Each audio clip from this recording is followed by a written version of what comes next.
Pre-calculus! Are we ready for some explicit formulas? Page 498, chapter 10.2. Let's get started. Well, we learned about recursive formulas last time, where if we started off with a formula, the a sub n is just the previous term plus 3, then if our first term is 1, then our second term would just be the previous term, which would be 1 plus 3. 1 plus 3 gives us the 4. And then our third term would just be our previous term, a sub 2, plus 3. Well, our previous term was 4. We just got that there. Plus the 3 is going to give me 7. So that was last time's, which gives us this sequence, right? A 1, a 4, a 7, right? It would give us this sequence here. The question is, what would the explicit formula be?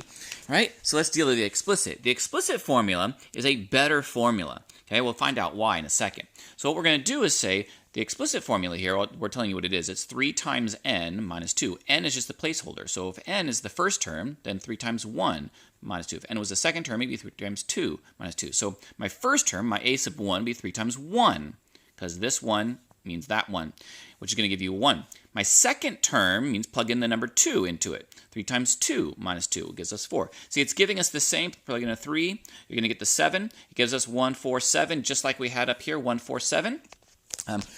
Are you guys with me here? So it's a better deal because you're plugging in the term number, not the previous term, right? So let's go check it out. Let's go look at this. So the explicit formula is a sub n equals 3n minus 1. It represents the same sequence as the recursive formula. These two formulas represent the same thing, but that formula is better, it's the explicit, than this one. This one requires that you know the previous term.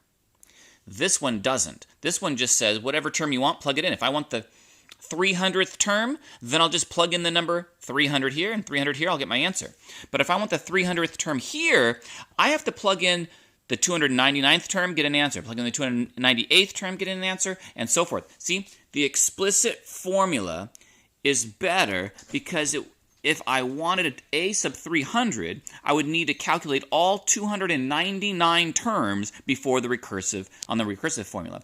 That would be not a good deal, okay? So what we're going to do is back over here, example number 1. Let's try it. Let's see what we got. It says find the first 5 terms of a sub n is equal to 2n to the third minus 10. Hey, Huck, my dog's here. Hey, Huck. Hey there, buddy.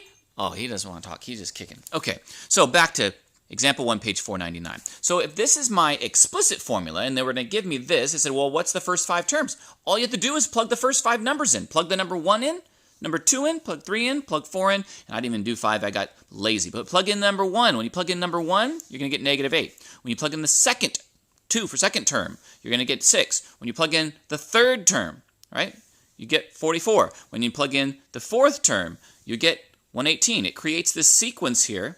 Okay, this is the 5th term. I didn't do that one for you. But it creates this sequence in which you just plug in the number of term that you want, okay, rather than needing the previous. So the explicit is example 2 now, page 499. If I give you the explicit formula, that's the better formula, could you come up with the recursive?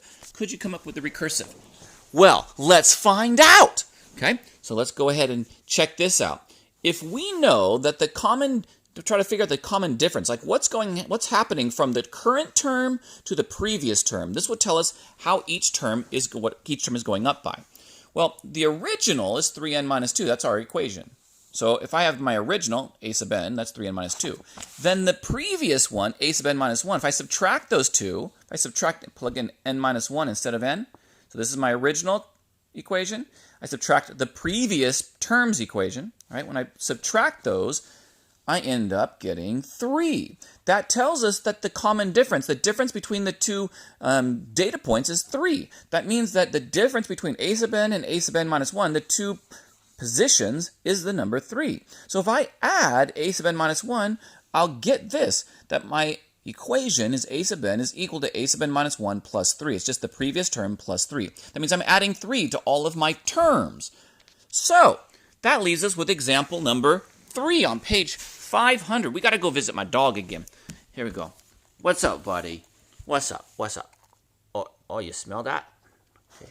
Oh, he's a good dog. Okay.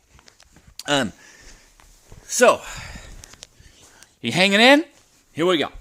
So, example 3, page 500. It says, find the explicit formula for this. Now they're giving us the sequence, and they're saying come up with the formula for it, and we want the explicit formula. So all I have to do is plug in like my first term. I plug in the number 1 and this would pop out. Plug in the number 2 and that would pop out. Like how would I do that, right?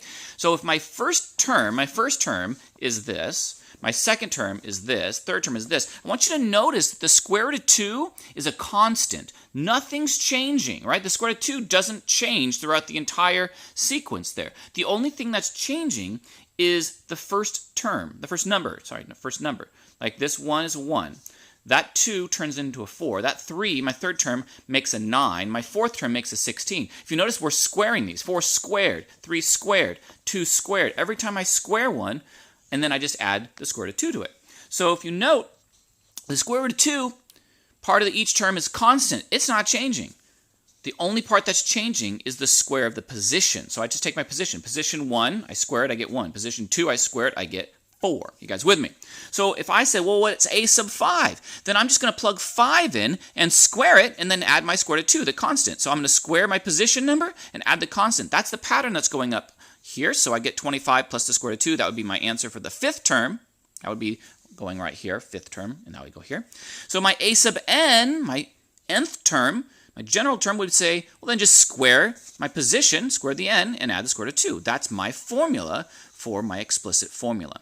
And then if I said, well, then what's the 10th term? Well, just plug in 10. A sub 10 would be 10 squared plus the square root of 2, which will give me 100 plus the square root of 2. Last but not least, example 4. We are almost done, guys. So example 4, page 500, find the explicit formula for this. Well, we got to say my first position is 17, second position is 20, third position is 23, etc. So I wrote it down here. These are my a sub n, so my a sub 1 would be 17, a sub 2 would be 20. I wrote down here what's happening is from 17 to 20 to 23, everything's going up by 3. Have you noticed that?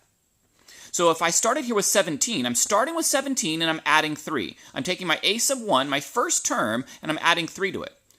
But this term is just the original term a sub 1, my first term, but it's adding 6. I'm adding 2 of these 3s, right? 3 to get to here, that difference, and then adding another 3 here. So I'm taking my a sub 1 and I'm adding 2 sets of 3s. To get my fourth term, okay, I'm taking my original 17 and I'm adding 3, adding 3, adding 3. I'm adding 3 sets of 3. You guys with me? And then to get this term, I'm taking my fifth term, is to take the number 17, my a sub 1, my first term, and I'm adding 4 sets of 3. 3 there, 3 there, 3 there, and 3 there. 4 sets of 3, and then 5 sets of 3s. If you guys are getting this, I'm taking my a sub 1, my 17, and I'm adding multiple sets of 3s each time to get my terms. That's how I got my 20 and 23 and 26 and all that.